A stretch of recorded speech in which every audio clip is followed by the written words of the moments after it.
Alright everyone, इस video में हम लोग देखेंगे ब्रेक स्टेटमेंट। ब्रेक स्टेटमेंट क्या होता है और ब्रेक स्टेटमेंट को हम लोग क्यों और कैसे यूज करते हैं। तो चलिए हम लोग समझ लेते हैं। तो हमारा जो ब्रेक स्टेटमेंट होता है उसको हम ब्रेक कीवर्ड से डिनोट करते हैं, और ये जो हमारा ब्रेक स्टेटमेंट होता है ये लूप को टर्मिनेट करने के लिए यूज होता है। यानी कि लूप को आपको जो है वो टर्मिनेट करना अगर है तो आप ब्रेक कीवर्ड का जो है वो यूज कर सकते हो। दूसरा है आपका जो ब्रेक कीवर्ड स्विच केस में केस के साथ यूज होता है, जहाँ पर हम लोग ये बताना चाहते हैं कि ये हमारा केस जो है वो यहाँ पर ख़त्म हो गया है। तो उस केस में हम लोग स्विच केस में जो है ब्रेक कीवर्ड का यूज करते हैं। और जो आपका ब्रेक कीवर्ड होता है ये आपका जो है वो लूप की बॉडी के अंदर हम लोगों को यूज करना होता है अगर हम लोग लूप को टर्मिनेट करना चाहते हैं। जिस तरह से हम लोग जो है वो स्विच के अंदर जो है हम लोग केस के साथ इसको यूज करते हैं केस की बॉडी को टर्मिनेट करने के लिए, उसी तरीके से हम लोगों को जो है वो ये फॉर या फिर आपका वाइल या फिर आपका डू वाइल जो लूप होता है उसकी बॉडी के अंदर आपको जो है ब्रेक कीवर्ड का यूज करना होता है। तो हम लोग जो है वो कैसे ब्रेक कीवर्ड का यूज करते हैं इसको हम लोग जो है वो समझ लेते हैं, और क्यों यूज करते हैं इसको भी समझ लेते हैं। तो जैसे अगर आपके पास यहाँ पर कोई लूप है, ठीक है, कोई लूप अगर आपके पास में है और ये लूप जो है वो फॉर एग्जांपल 1000 टाइम जो है वो चलना है, बट आप क्या चाहते हो कि आपकी कोई कंडीशन अगर यहाँ पर मेट हो जाए, ठीक है, कोई कंडीशन अगर आपकी यहाँ पे मेट हो जाए तो उस केस में आपका लूप जो है फिर वहीं पे रुक जाए, उसके बाद जो है ये आगे ना जाए, ठीक है। तो आप फॉर एग्जांपल कोई डेटा जो है वो ढूंढ रहे हो, इस रिकॉर्ड में आपके पास 1000 रिकॉर्ड है और आप कोई स्पेसिफिक रिकॉर्ड ढूंढ रहे हो। तो यहाँ पर मान लो कि आपको जो है वो 200, जब आपने लूप 200 बार चलाया तो उसके बाद में आपको जो है यहाँ पर मिल गया जो रिकॉर्ड आप ढूंढ रहे थे। तो रिकॉर्ड मिल गया तो फर्दर अब आप उसको जो है वो ढूंढना नहीं चाहते हो। तो आप क्या करोगे, जैसे ही आपको रिकॉर्ड मिलेगा आप जो कंडीशन चेक करोगे कि आपको रिकॉर्ड मिल गया यहाँ पर, तो उसके बाद में आप रिकॉर्ड जो है यहाँ पर प्रिंट करवा लोगे, या जो भी लॉजिक लगाना होगा वो आप लगा लोगे, और फिर यहाँ पर आप जो है ब्रेक लिख दोगे। तो ब्रेक क्या करता है, ब्रेक आपका जो कंट्रोल जो यहाँ पर होता है उस कंट्रोल को सीधा ये लूप के बाहर यहाँ पर अगली जो लाइन होती है, फॉर एग्जाम्पल यहाँ पर जो है वो कुछ भी लिखा हुआ है, तो ये लाइन जो है आपकी वो एग्जीक्यूट हो जाती है। यानी कि ब्रेक क्या करता है, आपका जो लूप होता है उसको टर्मिनेट कर देता है। ऐसे ही अगर आपका जो लूप के अंदर लूप हो तो किस तरह से काम करता है इसको भी हम लोग समझ लेते हैं, क्योंकि हमें जो है इनर लूप का सिनेरियो भी समझ लेना है। तो एक आपके पास जो है यहाँ पर एक आउटर लूप हो जाता है, इस तरह से एक आउटर लूप हो गया, ठीक है। और उसके बाद में आपके पास एक यहाँ पर एक और लूप हो गया, ये आपका इनर लूप हो गया।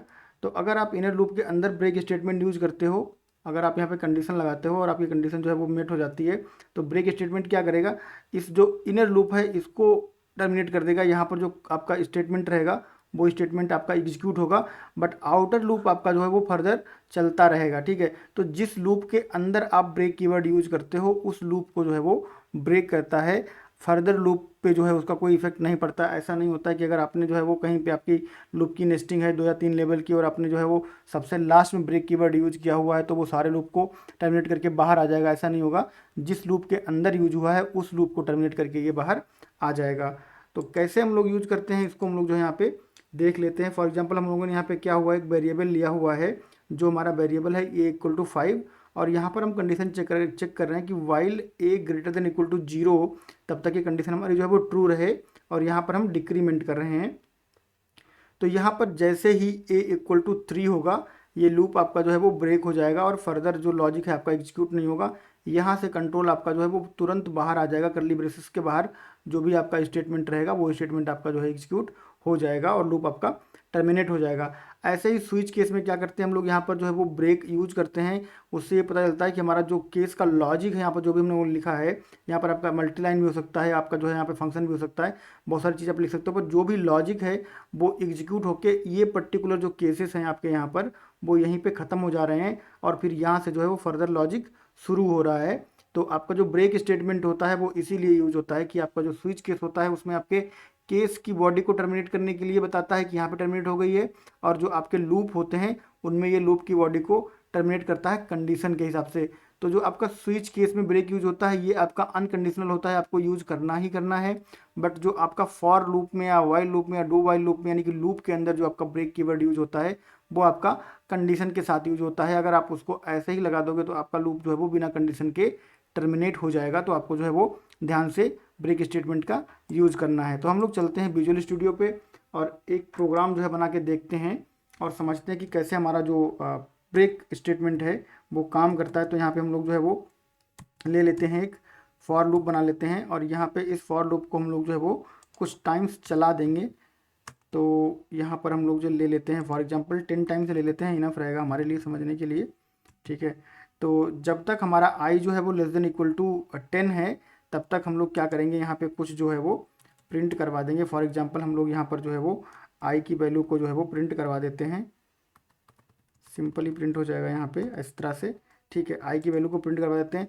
तो हम लोग देखते हैं कि बिना हमारा जो ब्रेक कीवर्ड यूज किए हमें क्या रिजल्ट जो है वो मिलता है। उसके बाद में हम लोग जो है वो ब्रेक कीवर्ड लगाएंगे और उसके बाद में हम लोग उसका रिजल्ट जो है वो देखेंगे कि उसके बाद हमें क्या रिजल्ट मिलता है और किस तरह से हम लूप को जो है वो कंट्रोल कर सकते हैं। तो 0 to 9 हमारे एक्सपेक्टेड रिजल्ट हैं जो कि यहाँ पे प्रिंट हो गया, क्योंकि आई हमारा जो 0 है और लेस देन इक्वल टू जो है वो 10 है, तो 10 से छोटा रहेगा। Sorry, less than equal to नहीं है, सिर्फ लेस देन है, तो 10 से छोटा रहेगा। लेस देन इक्वल टू होता तो 10 के बराबर आ जाता, बट यहाँ पर जो है आपका लेस देन है तो आपका जो है 9 तक रहेगा और 0 से 9 आपके नंबर यहाँ पे जो है वो प्रिंट हो गए हैं।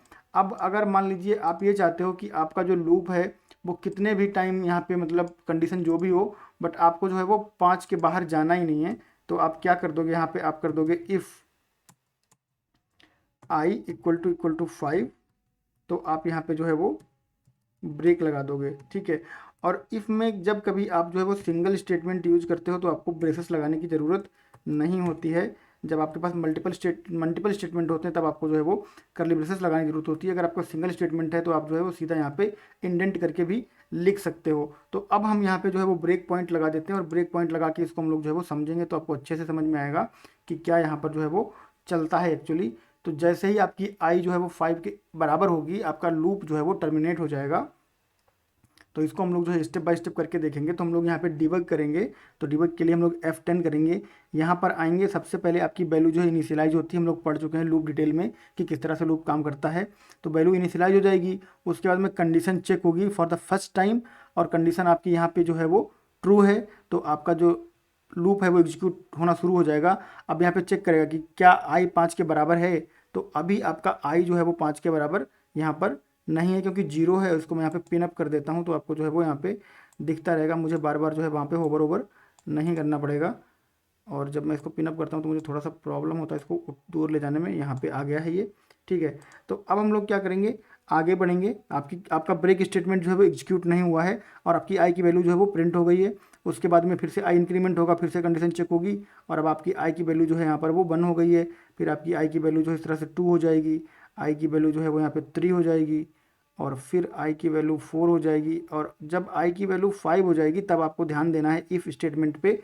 अब यहाँ पे आई की वैल्यू आप देख सकते हो, आपकी आई की वैल्यू जो है वो 5 है।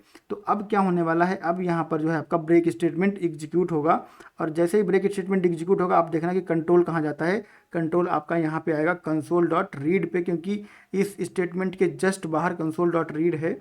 तो यहाँ पे हम लोग जो चला देते हैं तो कंसोल डॉट रीड पे, तो जो भी लूप के जस्ट बाहर स्टेटमेंट रहता है उस पर आपका कंट्रोल जो है वो आ जाता है। तो ये कंट्रोल आपका यहाँ पे आ गया है और आपको यहाँ पे आउटपुट मिलेगा 0 to 5, ठीक है। ऐसे ही अगर मान लीजिए कि यहाँ पे आपका एक लूप जो है यहाँ पे चल रहा है, आपका 0 to 10 चल रहा है और फिर इसके अंदर आप एक और लूप जो है वो बनाना चाहते हो, फॉर लूप ही बनाएंगे हम लोग। फॉर ईच लूप जब आप कलेक्शन पढ़ेंगे तो वहाँ पे बना सकते हैं और वैसे भी बना सकते हैं, तो हम लोग समझ चुके हैं। तो यहाँ पे भी हम लोग एक लूप जो है वो 10 टाइम्स ले लेते हैं, ठीक है। ये जे के लिए ले लेते हैं और अब हम लोग जो है यहाँ पर देखते हैं कि आपका कंडीशन जो यहाँ पे हम लगाएंगे वो सेम कंडीशन लगाएंगे और यहाँ पे करेंगे जे इक्वल टू 5।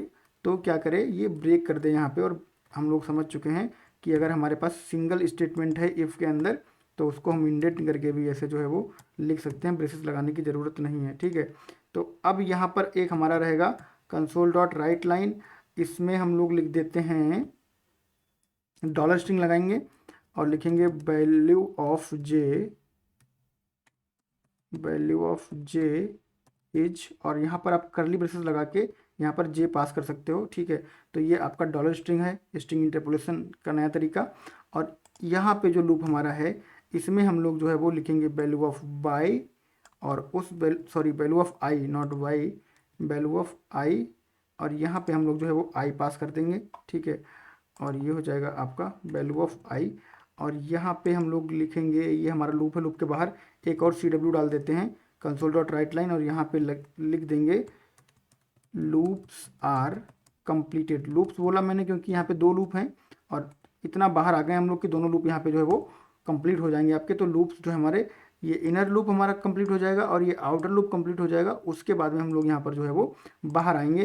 तो यहाँ पे ध्यान देने वाली बात यह है कि हम लोगों ने जो ब्रेक स्टेटमेंट यूज़ किया हुआ है वो हम लोगों ने इनर लूप में यूज़ किया हुआ है। आउटर लूप हमारा जो है वो ऐसे ही चलना चाहिए, ठीक है।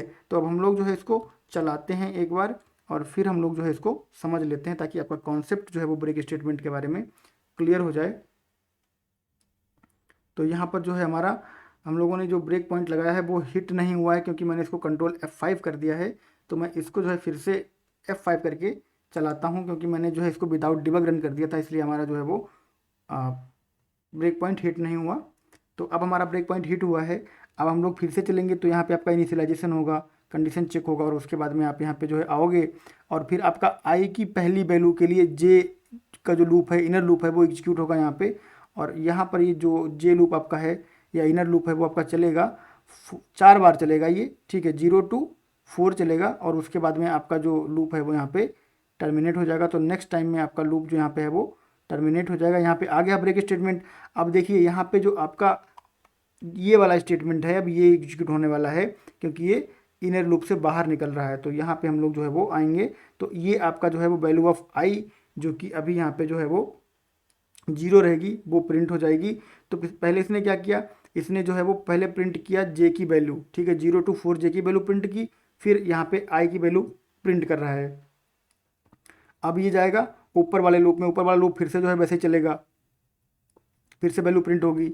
तो 10 टाइम्स जो है इसको ये प्रिंट करेगा और हर बार के लिए जब भी ये इनर लूप में आएगा, हर बार जब इसको कंडीशन इसकी मेट हो जाएगी, जब जे इक्वल टू जो है 5 हो जाएगा तो ये क्या करेगा, ये इस लूप को जो है वो टर्मिनेट कर देगा। तो इस तरह से हम लोग अगर इसको चला देते हैं पूरी तरह से तो हमें यहाँ पे क्या रिजल्ट मिलने वाला है।